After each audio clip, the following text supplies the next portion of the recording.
بسم الله الرحمن الرحيم. السلام عليكم ورحمة الله وبركاته.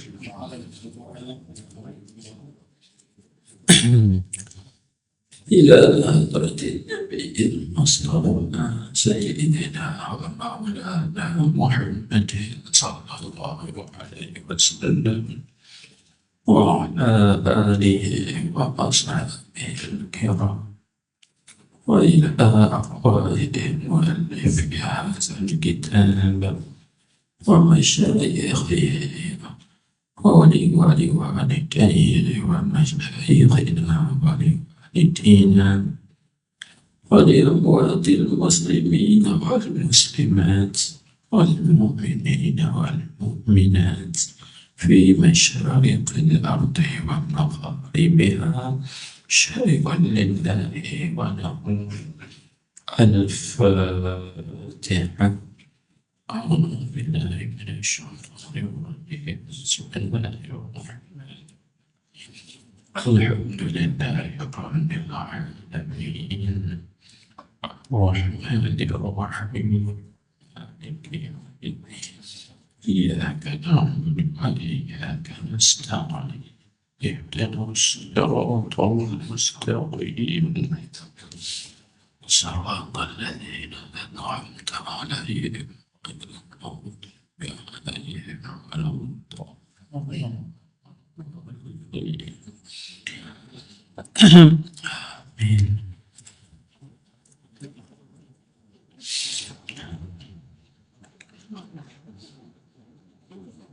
بسم الله الرحمن الرحيم. الحمد لله رب العالمين والصلاة والسلام على أشرف الأنبياء والمرسلين سيدنا ومولانا محمد الفاتح الأمين وعلى آله وصحبه أجمعين. اللهم صل على سيدنا محمد الفاتح لما أغلق والخاتم لما سبق ناصر الحق بالحق والهادي إلى صراطك المستقيم وعلى آله حق قدره ومقداره العظيم. صلاة تفتح لنا بها أبواب الرضا والتيسير وتغلق بها عنا أبواب الشر والتعسير وتكون لنا بها وليا ونصيرا. أنت ولينا ومولانا فنعم المولى ونعم النصير. اللهم افتح لنا أبواب فضلك واشرح علينا خزائن رحمتك برحمتك يا أرحم الراحمين وبجاه سيد الأنبياء والمرسلين. أما بعد فقال المؤلف رحمه الله تعالى ونفعنا بعلومه وبركاته وأسراره في الدارين آمين يا رب العالمين. Hai anakku, hidup olehmu barang sekehendak engkau. Situ. Maka bahwasanya engkau lagi akan mati. Dan kasih olehmu akan mereka yang engkau kehendak. Maka bahwasa engkau lagi akan bercerai akan dia. Dan amal olehmu barang yang engkau kehendak, maka bahwasanya engkau dibalas akan dia. muka surat 5 ditegang lepas daripada syair sa'ul uyuni li ghairi wajhika ta'imun wa buka'unna li ghairi faqdika batilun. Jadi pertama sekali marilah kita merafa'kan, mengangkatkan kesyukuran kehadirat Allah Subhanahu wa Ta'ala dengan limpah kurnianya dan juga curahan rahmatnya dapat kita meneruskan kajian pada malam ini. Alhamdulillah. Jadi kita sambung lagi nasihat-nasihat, peringatan-peringatan, pengajaran yang disampaikan oleh Hujjatul Islam Al-Imam Al-Ghazali rahimahullah ta'ala di dalam kitabnya ini, yaitu dalam kitab Hayyu al-Walad yang diterjemahkan daripada bahasa Arabnya kepada bahasa Jawi. Baik, coba kita tengok apakah nasihat dan juga peringatan Imam Ghazali. Dan sebab kita ini manusia, maka sesuai dengan sifat manusia itu lupa yang lalai. Bila lalai, maka kita ini perlu kepada mudzakir, orang yang memperingatkan kelalaian kita itu. Baik, jadi ini kita tengok apakah yang dinasihatkan, yang diperingatkan oleh Imam Ghazali. Dia kata apa? Hai anakku, hidup olehmu barang sekadar engkau. Apa maksud?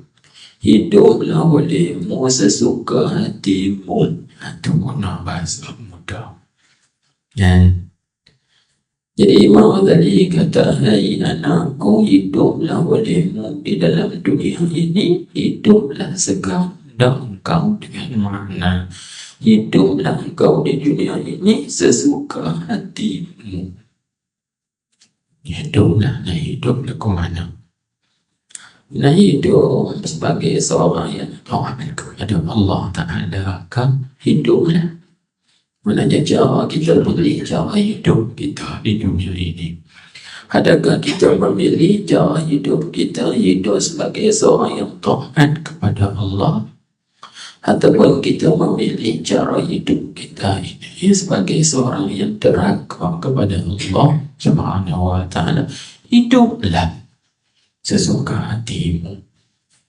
Nak sembahyang kau, tak sembahyang kau, nak mengaji ke tak mengaji ke, hiduplah sesuka hatimu. Tapi ingat, Imam Ghazali kata, tapi ingat mana? Maka bahawa kau lagi akan mati. Ingat, hidup dalam taat pun kau akan mati. Hidup dalam maksiat pun kau akan menemui mati. Kan, hidup dalam fakir pun, miskin pun, tetap kau akan menemui mati. Hidup dalam kaya raya, senang mewah pun, tetap kau akan mati. Dan baik, jadi tuan-tuan puan hadirin hadirat sekalian, kita bahas mungkin dari segi sudut ilmiah, kan, dari segi sudut ilmiah.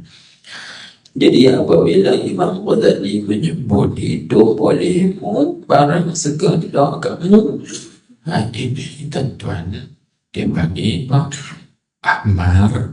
amrun tahdidiyun. Ini ikut kawaid, dia bagi ikut kaidah agama.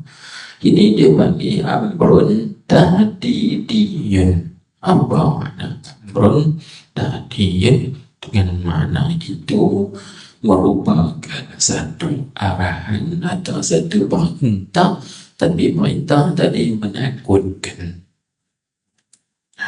Dia bagi tahdid satu makna dengan takhwif, menakutkan kita. Kan? Sabar dalam Al-Quran. Begitu juga Allah Subhanahu wa Ta'ala firman dalam Quran. Tengok dalam Al-Quran, contoh ayat dalam Al-Quran boleh kita tengok dalam surah Fussilat ayat 40. Allah Ta'ala berfirman, "I'malu ma syi'tum." Beramallah oleh sekalian kamu ikut suka kamu. I'malu ma syi'tum. Beramallah sekalian kamu ikut suka kamu, sesuka hati kamu.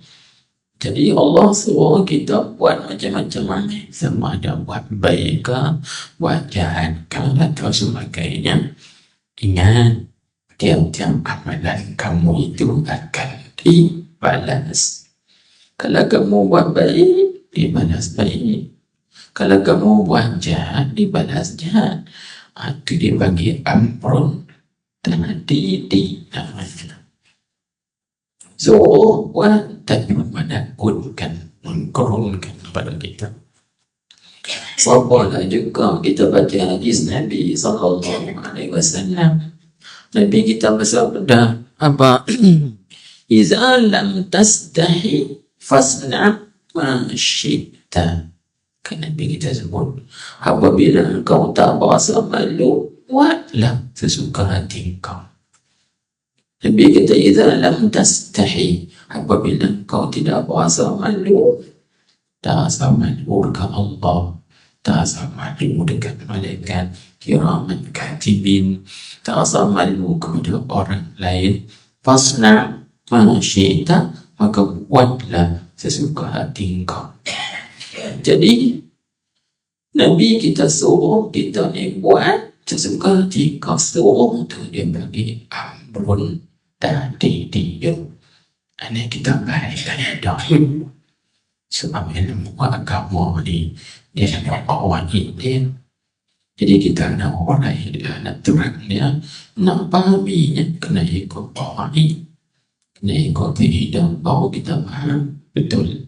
Tak boleh kita nak orang sesuka hati, ikut nafsu. Tak boleh.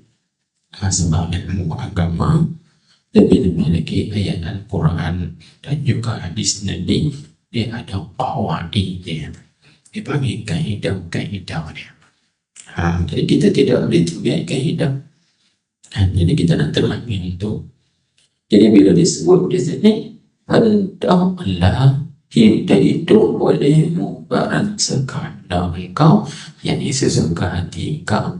Maknanya, ingatlah engkau hidup buat taat kau, buat maksiat kau, engkau kaya kau, engkau miskin kau, engkau bahkan besar kau, atau engkau bahkan kecil kau, ingat engkau itu akan mati. Dan jadi apa maksudnya kan, janganlah kalaulah kita hidup di dalam seronok sangat, sebab segala apa yang kita hidup tadi akan dipersoalkan oleh Allah Subhanahu wa Ta'ala. Kemanakah kita habiskan usia kita, umur kita? Kemanakah kita habiskan harta perbelanjaan kita dan sebagainya? Ingat, sebab bila kata mati, adakah kita stop di situ? Tak. Selepas daripada mati itu ada lagi. Sebab itu kata ulama, ahammul matalibi lil insan salasatun. Hal ya'rifa khaliqahu wa an ya'rifa ma yanfa'uhu wa ma yadurruhu wa an ya'rifa ahwalahu ba'da al-mauti. Ulama sebut yang paling penting bagi setiap insan itu 3 perkara. Kita ingat, setiap insan, setiap manusia mesti terdapat 3 tidak dikenal tahu dan mengenal pasti 3 perkara ini. Ini penting. Tak kira lah manusia itu bergelar apa pun, kaya ke, miskin ke, alim ke, jahil ke, kan bangsa ke, bergaji ke, mulia ke, hina ke, di sisi masyarakat, penting bagi dia kena tahu tiga perkara ini. Apa dia? Pertama, kata ulama, hal yang arifah khaliqahu, mesti dia kena tahu siapakah penciptanya. Hidup dalam dunia ni mesti dia kena tahu siapakah penciptanya. Bila dia kenal siapa penciptanya, maka dia akan kenal apakah arahan dan perintah-perintah sang pencipta ketika dia berada di dunia ini. Dia panggil awamir, segala bentuk arahan perintah. Dan dia juga kena tahu segala bentuk nawahi, segala larangan dan juga tekanan sang penciptanya hidup dalam dunia ini. Supaya apa? Supaya dia selamat. Bila dia kenal siapa penciptanya dan dia kenal apa arahan perintahnya dan apa tekanan larangannya, hal yang dia perintah dia buat, yang dia tegang dia tinggal, insya-Allah selamat dia di dunia dan juga di akhirat. Itu penting. Sebab kita nak mati. Itu jawapan dia. Sebab kita semua nak mati. Mati bukan jadi tanah pun, kita akan dibangkitkan pula. Bila kita dibangkit, kita akan diadili, dihisab, dihitung oleh Allah Subhanahu wa ta'ala. Bukan selesai di situ saja, tak. Masih lagi ada perhitungan yaumul hisab, hari pembalasan, hari perhitungan. Baik, kita tengok dulu selagi. Terus yang kedua, teringkaskan. Yang kedua yang paling penting bagi setiap insan itu, yaitu an ya'rifa ma yanfa'uhu wa ma yadurruhu. Seorang insan pasti mengetahui apakah yang memberi manfaat bagi dirinya dan juga yang memberi mudarat ke atas dirinya. Kita tahu kita hidup dalam dunia ini, apa yang memberi manfaat bagi diri kita, diri orang lain bagi dunia dan di akhirat, dan apa pula yang memberi mudarat ke atas diri kita dan juga ke atas orang lain di dunia dan juga di akhirat. Kena ambil tahu, insya-Allah itu penting kan. Dan yang ketiganya ini penting, yaitu setiap insan yang mesti mengetahui keadaan diri dia selepas daripada dia mati. Dia kena tahu, aku ni mati, lepas aku mati ni, aku ni tu di mana. Memanglah kita tak tahu, tapi dia ada alamat-alamat yang menunjuk di atas perkara tersebut, yang disebut sebagai alamatus sa'adah dan juga alamatus syaqawah. Dia bagi alamat-alamat tanda bahagia selepas daripada mati, dan juga ada alamat-alamat tanda kecelakaan sampai daripada mati. Dia ada alamat dia kan. Dari situ, jadi kita kena pasti ahwal kita, yakni keadaan diri kita, kondisi kita selepas daripada kita mati. Aku ni nak ke mana ni? Syurga kan? Neraka kan? Auzubillah min dzalik. Untuk kena pastikan. Sebab di bawah tadi kata hiduplah sesuka hatimu, ingat kamu akan mati. Tak ada seorang pun lepas daripada kematian. Dan ingat dua perkara ni ijma' ulama. Kita tak ada cari dia akan cari kita. Apa dia tuan-tuan? Kalau kita tak ada cari dia, dia cari kita. Kita lari pun tetap cari kau. Apa dia? Pertama, rezeki. Yang kedua, ajal. Mati. Dua benda ni ingat. Rezeki kita tak ada cari dia. Dia cari kita. Mati pun begitu juga. Kita tak ada cari dia. Bila sampai masa ditetapkan, ditentukan oleh Allah, kita duduk tak mana pun tetap dia cari kita. Dan zaman dahulu, daripada kalangan umat Nabi Allah Sulaiman alaihi salam, ada satu orang di zaman umat Nabi Allah Sulaiman alaihi salam. Satu hari dia duduk dalam majlis macam ni, duduk dalam majlis. Orang bagi Nabi Sulaiman untuk mengajar, untuk bagi nasihat kepada kaum dan umat dia. Tiba-tiba dalam majlis itu ada satu orang yang tak pernah mereka tengok. Tak pernah mereka nak. Maksudnya dalam majlis itu tak pernah dihadiri oleh orang tersebut. Dan kalau pernah tengok ni, kita tengok muka kenal. Tengok muka ni kenal, muka ni kenal. Mana dia pernah hadir. Tiba-tiba satu kuliah tu hadir satu orang lelaki yang tidak dikenali oleh seorang pun. Dan lelaki ni duk tengok seorang tu. Tak buang mata membagi duit Syah. Tak buang mata tengok. Sampai kawan ni rasa takut.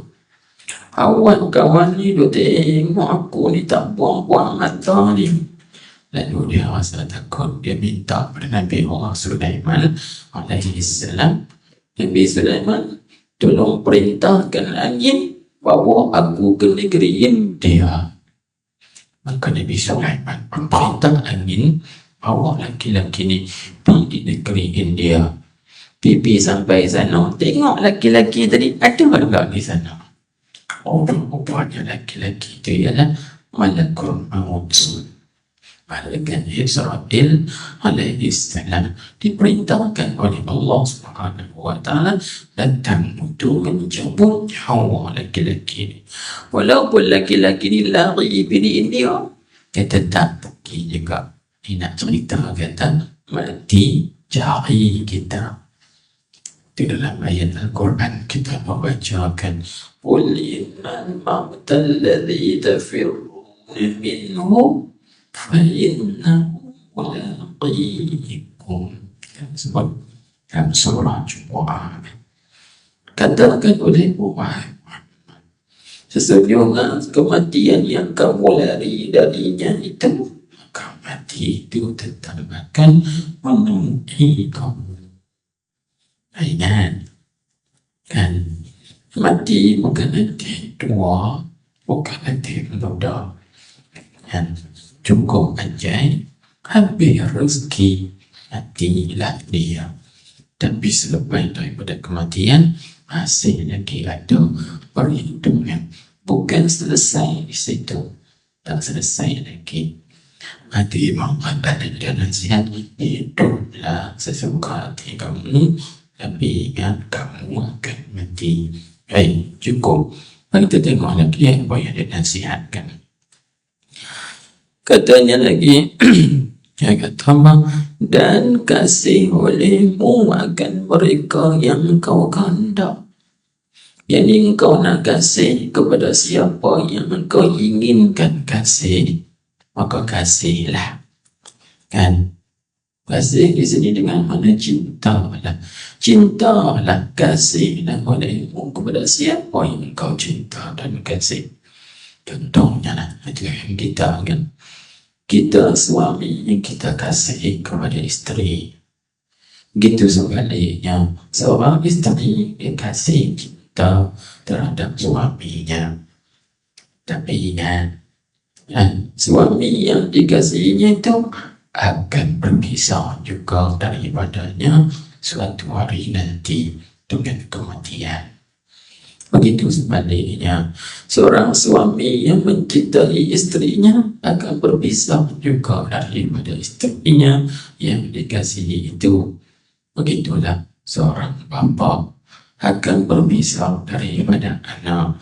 Anak juga akan berpisah daripada seorang bapa. Begitulah cucu dengan tok wan dan sebagainya. Semuanya kan kasih. Kalau kita kasih, tetap kita akan tinggalkan. Itu disebut di sini kan. Kasih olehmu akan mereka. Mereka itu siapa-siapa saja yang engkau kandak, maka bahwasa engkau lagi akan bercerai akan dia yang akan berpisah daripadanya.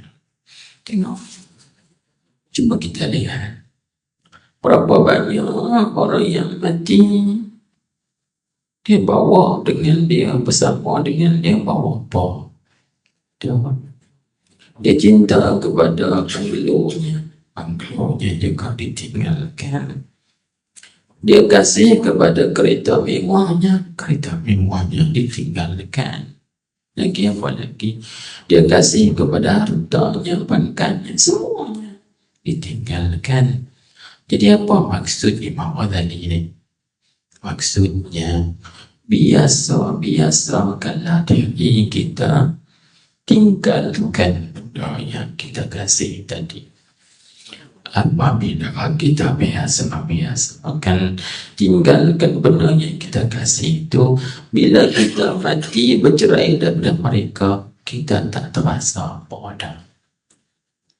Tapi apabila kita ini tak pernah tinggal benda yang kita sayang kasih, tiba-tiba kena tinggal, di situ akan rasa lagi seksa untuk berpisah daripada benda yang kita kasih tadi. Maka di sini dapatlah kita faham bahawa yang disuruh kita kasih ialah yang kekal. Apa dia yang kekal? Yang bersama dengan kita, yang tak berpisah daripada kita, di mana kita berada. Siapa? Allah. Allah lah kekasih kita yang akan bersama dengan kita di mana-mana kita berada. Allah lah sahabat kita yang bersama-sama dengan kita di mana kita berada, di dunia, di akhirat. Kan? Ini maksudnya. Lagi apa lagi yang bersama dengan kita? Amalan kita. Kasihlah kepada amalan-amalan akhir. Sebab amalan-amalan ni lah yang akan bersama dengan kita di dalam alam barzakh. Kan dalam hadis yang sahih, Nabi kita menyebut 3 perkara yang akan mengikut orang mati ke kubur. Hartanya, ahli keluarganya, dan juga amalan dia. Maka pulanglah ke rumah 2, iaitu ahli keluarganya dan hartanya. Tinggal bersama dengan dia 1 saja, iaitu amalannya. Nabi kita sempurna, yattabi'ul mayyita salasun, maluhu wa ahluhu wa amaluhu, fayarji'aznani maluhu wa ahluhu wa yabqa wahidun, yaitu amalu. Kan disebutkan tadi, ikut mayat di kubur 3 perkara: hartanya, ahlinya, amalnya. Maka pulang balik ke rumahnya 2, yaitu hartanya dan ahli keluarganya. Kekal tinggal bersama dengannya 1, yaitu amalannya. Itu yang bersama dengan kita. Tuan-tuan dan puan, hadirin hadirat sekalian, biasa-biasakanlah kita tinggalkan kasih hati kita itu kepada yang lain selain daripada Allah Subhanahu wa Ta'ala, dan juga selain daripada perkara-perkara yang menyampaikan kita kepada Allah Subhanahu wa Ta'ala. Tinggalkan. Baik. Tengok dia sambung lagi. Dan amal olehmu, jadi buatlah amal barang yang engkau kandak. Ingat, buatlah amal barang yang kau kehendak, maka bahwasanya kau dibalas akan dia. Jadi akan amalan tersebut dibalas mengikut amal perbuatanmu tu. Kalau amal itu baik, maka dibalas dengan baik. Kalau amal itu jahat, maka dibalas dengan azab siksa di neraka. Kalau Allah Subhanahu wa ta'ala membalas amalan kita yang baik itu, dibalas dengan semata-mata limpah kurnianya. Kalau Allah Subhanahu wa ta'ala balas amal kita yang tidak baik, itu adalah semata-mata keadilan dia. Itu mazhab kita di Sunnah wal Jamaah dalam bab tauhid, kan? Jadi kita masuk sikit begitu. Baik. Jadi apa maksud yang nak disampaikan, nasihat yang nak disampaikan oleh Imam Al-Ghazali rahimahullah ta'ala, dan jelas kepada kita bahawa kita akan mati. Setiap orang yang mati, maka yang bawa bersama dengannya ialah amalannya saja. Benda-benda yang lain semuanya ditinggalkan, kan? Dan setiap apa yang kita buat di dunia ini, semua ada baiknya atau tidak baiknya, sikit atau banyaknya, tetap akan dibalas oleh Allah Subhanahu wa ta'ala. Seperti mana kita baca dalam ayat Quran, فَمَنْ يَعْمَلْ مِثْقَالَ ذَرَّةٍ خَيْرًا يَرَهُ وَمَنْ يَعْمَلْ مِثْقَالَ ذَرَّةٍ شَرًّا يَرَهُ. Sikit yang kita buat baik pada sebesar Allah, tetap akan dibalas oleh Allah Subhanahu wa ta'ala. Sebesar zarah kita buat jahat, kejahatan juga tetap akan dibalas oleh Allah Subhanahu wa ta'ala. Inilah Allah Ta'ala itu Maha Adil. Maha Adil, kan? Baik. Jadi kita ambil kesimpulan, maksudnya bila kita nak buat satu-satu perkara di dunia ini, fikirlah terlebih dahulu, kaji terlebih dulu, adakah yang kita buat ini manfaat bagi diriku atau mudarat ke atas diriku. Fikir dulu, adakah yang aku nak buat ini ada harapan dapat pahala daripada Allah Ta'ala dengan limpah kurnianya, ataupun yang kita nak buat ni dapat dosa. Fikir terlebih dahulu, sebab selepas daripada kita mati, semuanya itu akan dihitungkan oleh Allah Subhanahu wa ta'ala. Habis itu ikut nasihat yang pertama. Maka kita tengok yang seterusnya.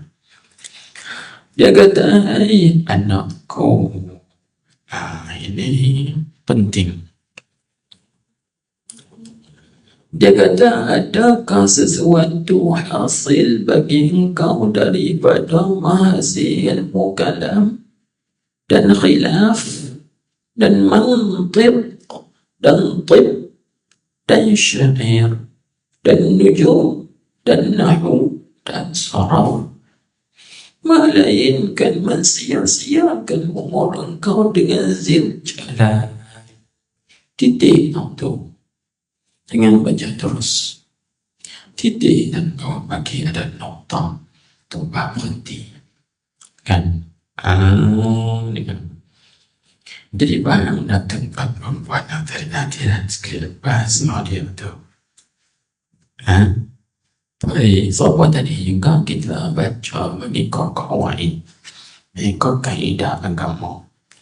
Jadi ada agam di situ, orang yang jadi kaedah dibagi digunakan perkataan adakah atau apakah, itu dibagi bentuk pertanyaan, kan?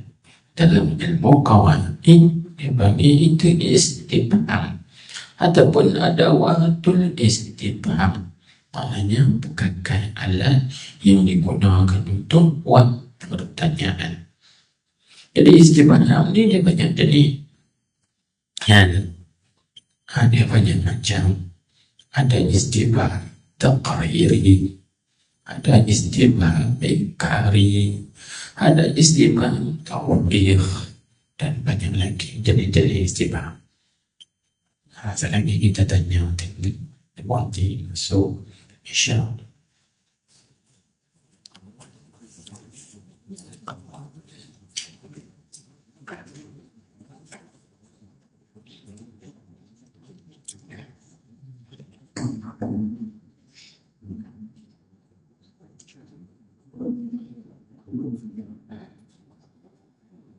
Allahu Akbar,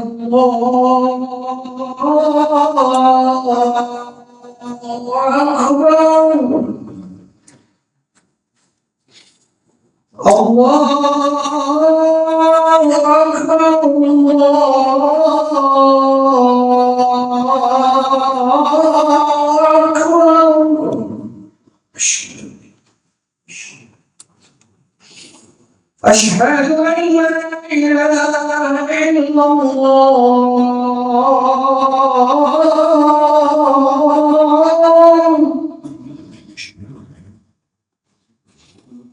أشهد أن لا إله إلا الله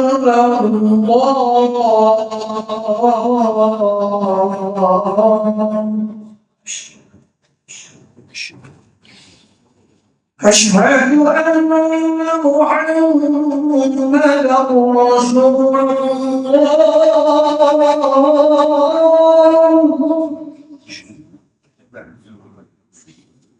أشهد أن محمدا رسول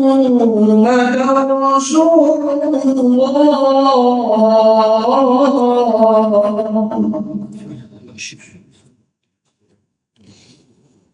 حي على الصلاة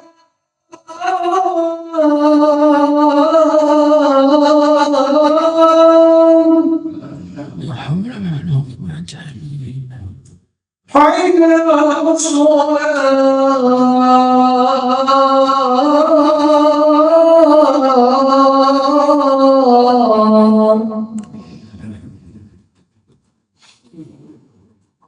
حي على الفلاح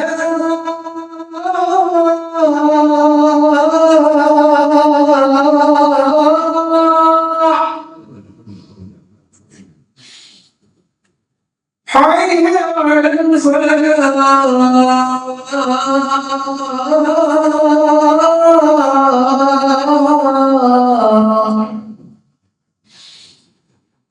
الله أكبر الله أكبر لا إله إلا الله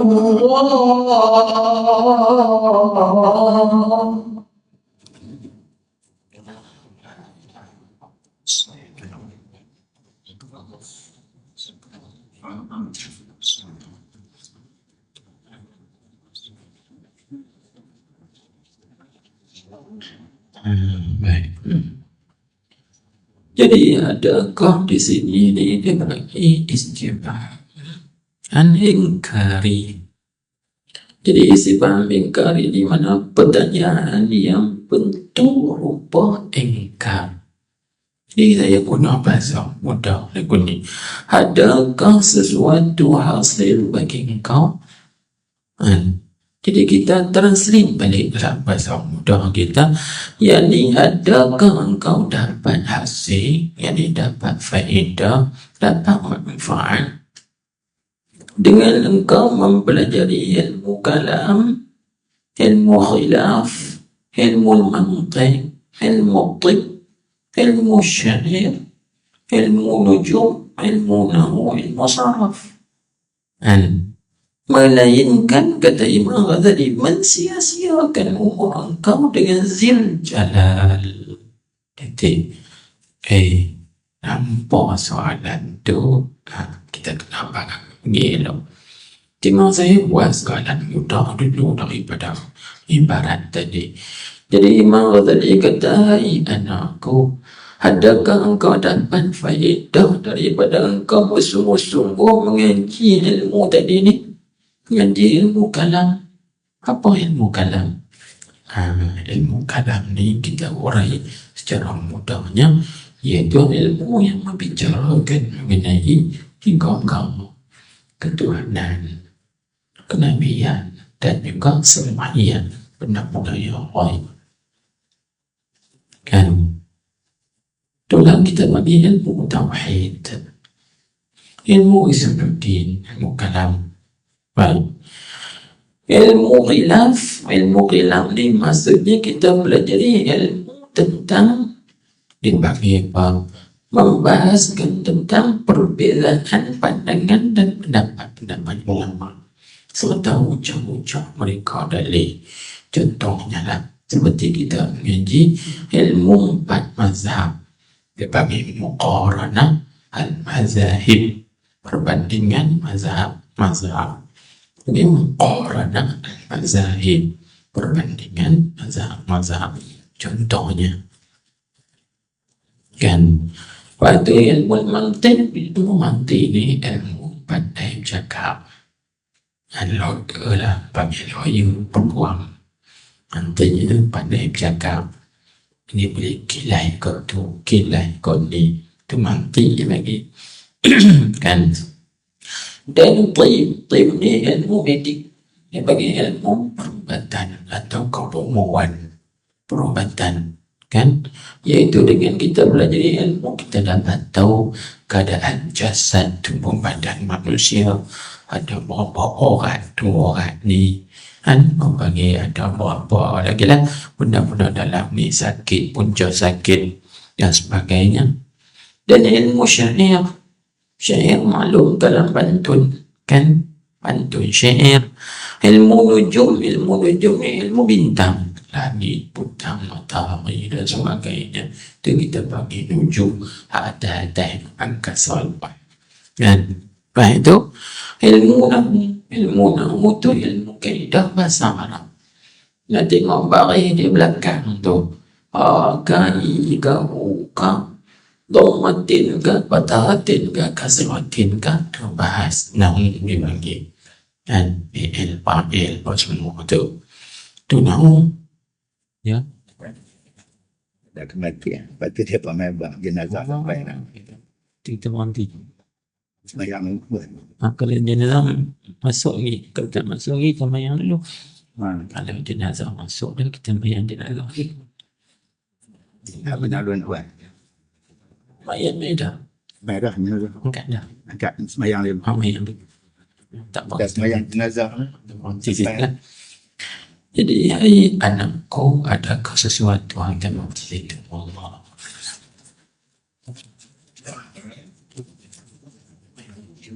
Bismillahirrahmanirrahim.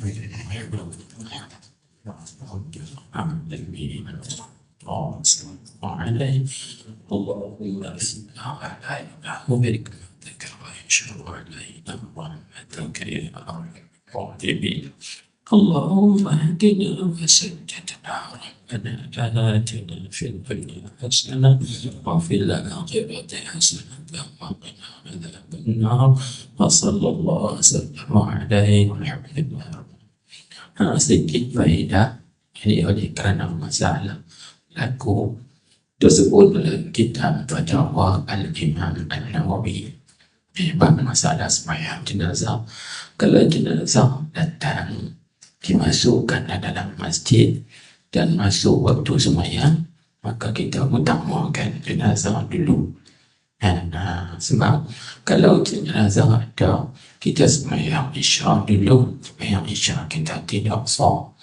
Itu disebut dalam kitab Fatwa Al-Imam An-Nawawi, boleh rujuk. Tapi kalau jenazah tu masih duduk di luar, contoh duduk dalam van lagi, tak dimasukkan ke dalam masjid, maka kita boleh sembahyang isya dulu. Bila basuh dah, kita sembahyang jenazah dulu. Sebab dia masuk dalam hadis asri'u bil janazah. Itu hadis sahih.